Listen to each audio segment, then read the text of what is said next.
What is up, juggalos and juggalettes? Your boy Sane Essence back at it again with another video. This video is probably going to be cut into maybe 2, 3, or maybe even 4 parts. I did a video about this before, but the thing is I didn't wear a mask, and I kind of fucked it up, so I got rid of them. It's a little thing about my CD collection and what I have. I'm just showing off what CDs I have on hard copy, and giving it a review of what I personally think of a rating and whatnot, just for the hell of it. Now I'm going to give you a little story before I start. About 5 years ago, I had almost every single fucking album known to date by Psychopathic. I had a ton of posters. I had Behind the Paint, the book. I didn't have any cassette tapes though, and I'll get back to that later. I had a lot of CDs, I had DVDs, I had all the JCWs, the Death Racers, Big Money Hustlers and Rustlers. I still have Hustlers though, and whatnot, but some shit went down with somebody. The person moved out, stole all my shit, so I lost everything that I spent my whole childhood and everything that I've ever done on. Gone. It was wasted. But now I'm working back on it again. I do have albums, just not as much as I did, but I'm working back on it. I'm getting CDs. I'm still getting shit, which I'm going to be doing unboxing videos for every time I get a package, just to show y'all, what's good and what I got. But let's get right to the video. I'm going to start off with Twiztid for part 1. And these are in no particular order at all. And everything I say is in my own personal opinion of what I think and how I feel about the records and whatnot. If you have a different opinion, leave a video response. I would love to watch it. I love watching people show off CD collections and reviewing stuff. I love it. So, boom. Alright, let's get right to it, y'all. Alright, first off, we got Twiztid's Abominations. As everybody says, and I agree, the best fucking record they've ever done to date. I agree with that statement so much. I do have both versions, as you see, Madrox Mono. But honestly, the one I like the most is this one. I know the only difference is just one fucking bonus track. But on this one, Sucks to Be You, featuring Calico and Glasses Malone, whatever. I'm sorry, guys, I'm tired. That song's better than the Return of the Pervert that's on the Madrox version of Abominations. That's just my opinion. Like I said, I'm not much of a techno-y, poppy type of guy. I like my, hard-hitting, lyrical, wicked shit. And that's what Sucks to Be You had to offer. The whole song was just fucking great. And it was just a better bonus track, to be honest. But it's still dope to have both, I still like Return to the Pervert, just not as much as this one for Sucks to Be You. But my two favorite songs on this entire record, personally, is Blood All I Need and Love Don't Live Here Anymore. Blood All I Need is just an awesome song for me. I used to be, I am sort of a metalhead. I'm a big Slipknot fan, but the thing I like about Blood All I Need is it has that metal, hardcore feeling to it, if you know what I mean. And the verses, it just smooths out, and I just love how it's mixed. Love Don't Live Here Anymore. Reason why I like that song is because I've been through breakups like that. I've been fucked over like that. Just life sucked for me. So I related a lot to that fucking song. And first time I heard it, I'm not even gonna lie, I cried like a bitch. I really fucking did. But it was worth the tears because it helped me vent and it kept me sane. Overall, I give Twiztid's Abominations a 10 out of 10. It's the best, man. It's the most amazing record I've ever heard by them. Straight up. Alright. Next we got Twiztid's Independence Day. I'm just going to give you the overall right now. I give this an 8 out of 10. Not for anything bad. It's just Independence Day, don't get me wrong, it is a good record. But it wasn't really my type of style from Twiztid, you know what I mean? I just didn't connect with it as much as I did with everything else. I did bump it a lot. I like the whole record. I just don't love the whole record. There's 3 songs on here, or maybe 4 songs or something like that I really love. Sex, Drugs, Money, and Murder, Bust Your Head Open, Wet Dreams, and the Raw Deal Juggalo song. Of course, that's a classic. But Those are really, like, the only 4 songs I can honestly say I fell really into with actually loving the song. But everything else I do like, definitely. I have no I have no problem with it at all. It's just, it's not my favorite tunes from Twiztid, if you get what I mean. But that's just me. But overall, like I said, I give it an 8 out of 10. It's a dope record, but just not my absolute favorite. Next we got is Madrox's Fatso. Give you the overall right now, 10 out of 10 for me. Everybody asks me all the time, who's your favorite, Mono or Madrox? I can't fucking pick, but if I really had to, I'd probably have to say Madrox, just because, you know, I'm a big fat just like him. But anyways, you know, he's really dope. I really relate to him. I relate to a lot of Mono stuff, but I don't know, Madrox just has that funniness, you know, type of deal with him, and it makes him just dope as shit. But I really can't decide that much, but more lean with this. But I don't have the Monoxide Chainsmoker LP right now, but I did order it. I did fucking order it for a cheap price, brand new. So when I get that, I'll be unboxing it on video and show y'all and whatnot. For the era of the time this CD came out and the era it was in, I'd have to say this was Madrox's best material then. He really did kick ass with Twiztid, you know, with him and Paul. You know, they kicked major ass, but I don't know, when he stepped up to a solo, man, fucking, he split my wig right fucking half, dude, like, straight up, man.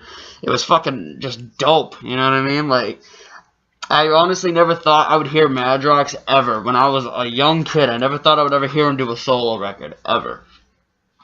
Just because, you know, how tight they were, you know, kind of like ICP, but then they did their own solos, and then, you know, when I was a kid, this came out, and then the Monoxide one came out, and I was shocked. But, for the era of the time, both Mono and Madrox, their solo records were fucking beast. Just straight up beast. But this one, like I said, 10 out of 10.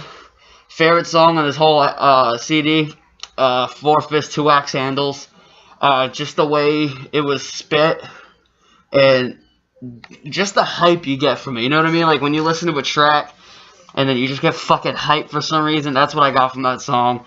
But overall, I love the entire fucking album. Every single song is awesome. It's definitely one of my big favorites.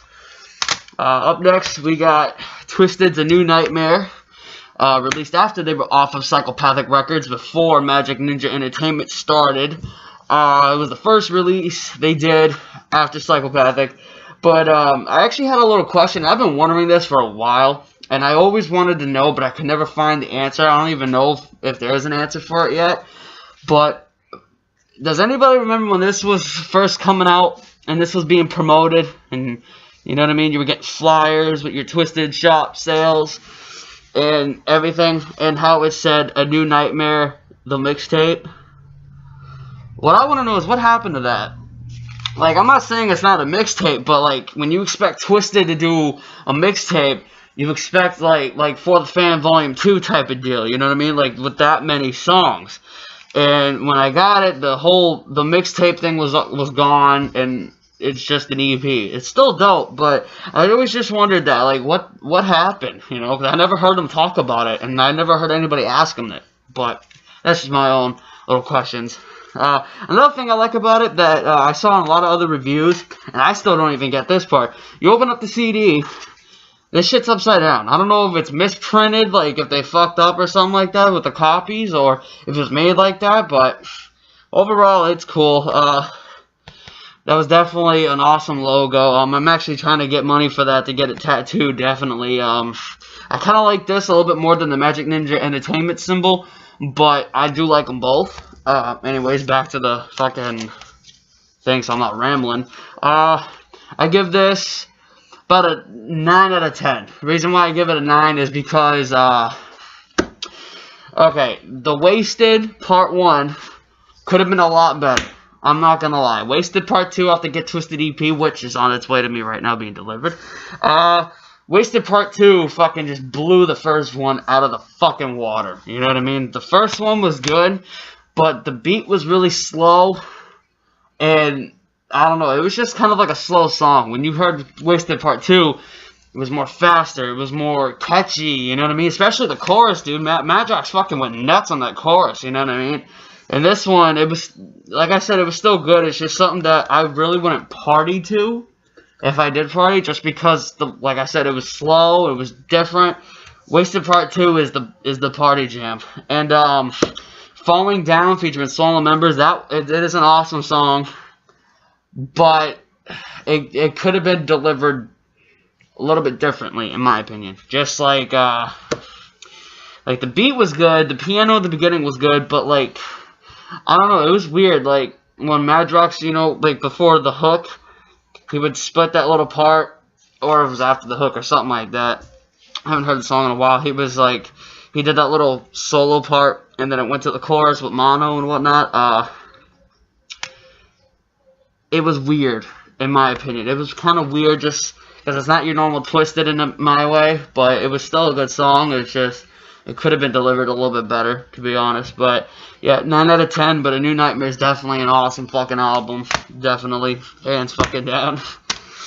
Next, we got Twiztid's Most Tasteless reissue. I don't have the OG first release, and I'm fucking pissed off because I did have it, but this one's still dope. Man, it's just fucking crazy, you know what I mean? It's just crazy to look back at it now. It's like, you got this, you know, you got the darkness coming out, then you look at that, you're like, wow, you know what I mean? Especially when you look at House of Crazies, holy shit. But, Most Tasteless, I'd give this about a 9.5 out of 10, because, I understand it was their first record, but the quality was a little low, if you know what I mean. Like, the quality was kind of down on most of the songs, like, Die Motherfucker Die. If you notice, the quality on their vocals was down, but when you listen to, like, Rock the Dead, Spin the Bottle, they were perfect, you know what I mean?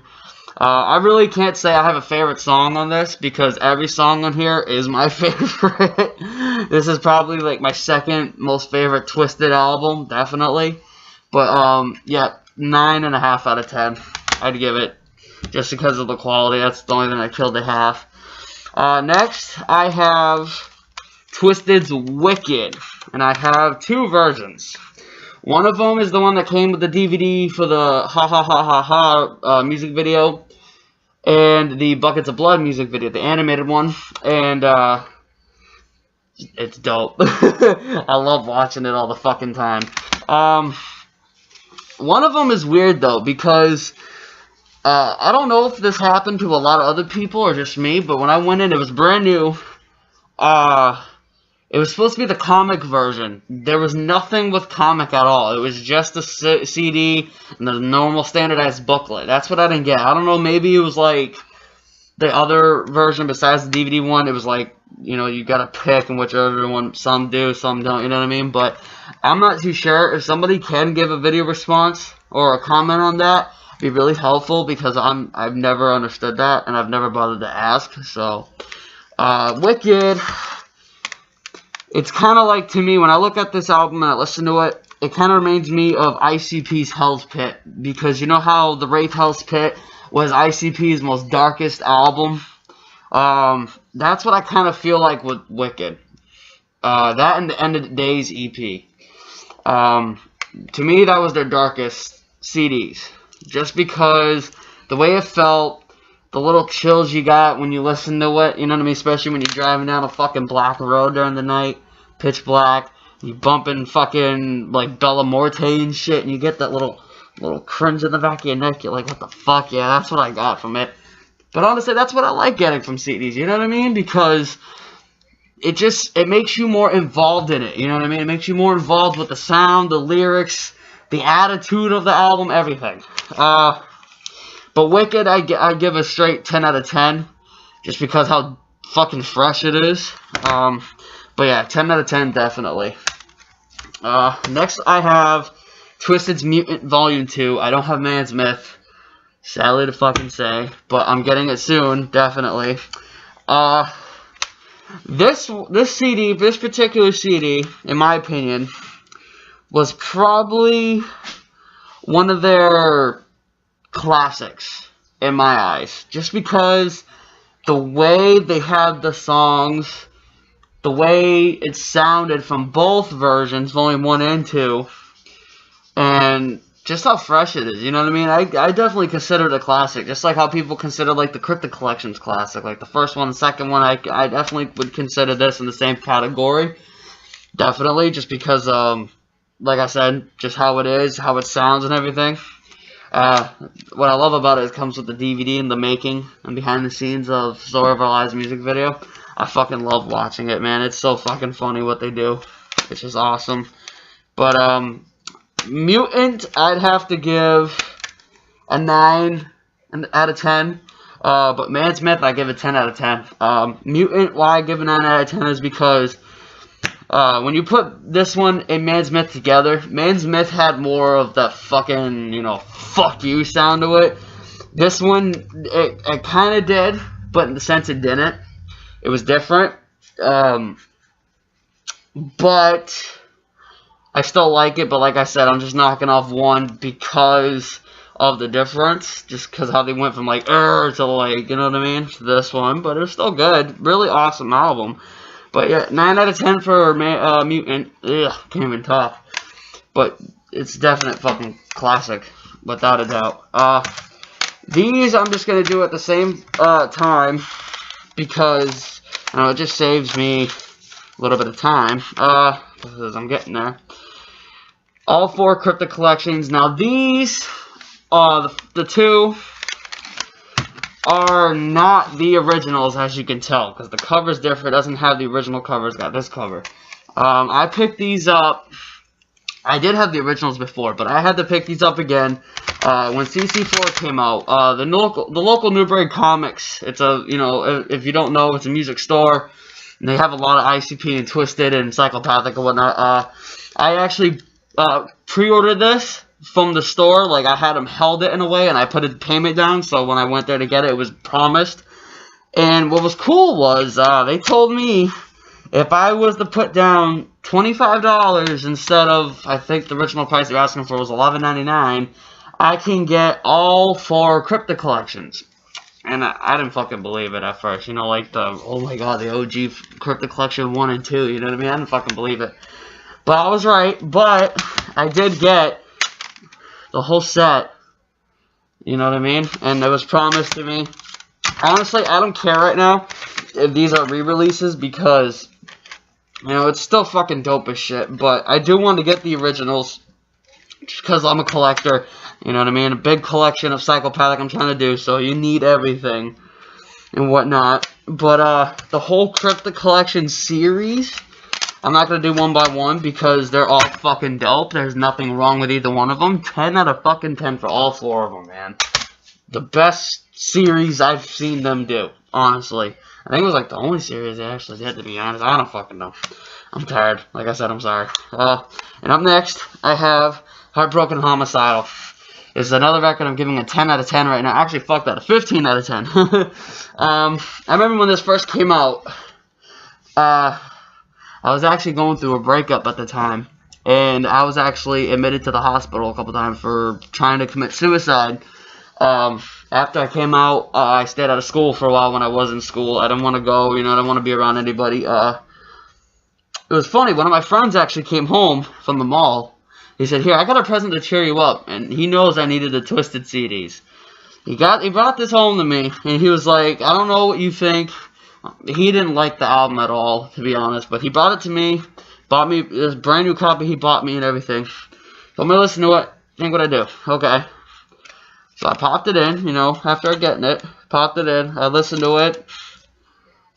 I had it on repeat, dude, the entire night, this thing played all fucking night, all the way through, and I listened to every fucking word.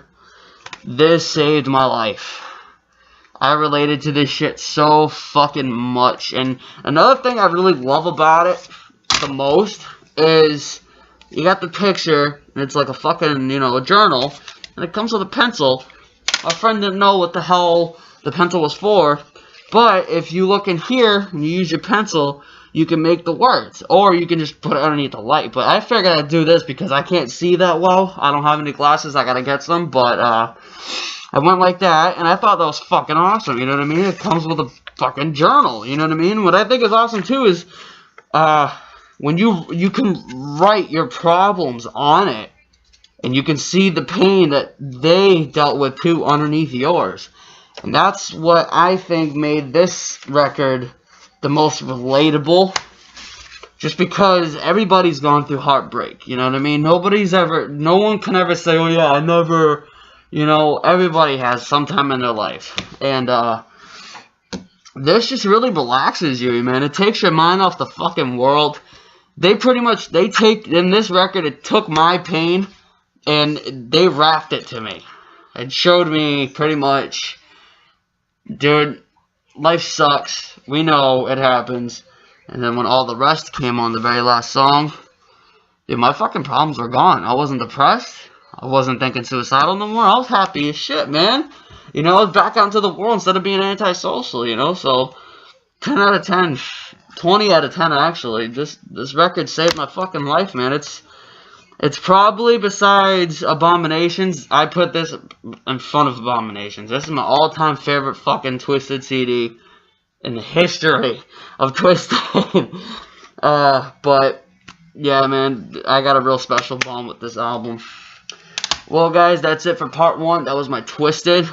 Like I said, I'm sorry I didn't have much. I'm getting more, though, in what I do. Like I said, I'm going to unbox a video, show you, do a review and whatnot. But be aware later in the day for part 2, I'm going to be jumping to Blazing Boondocks. Peace out, homies. Whoop, whoop.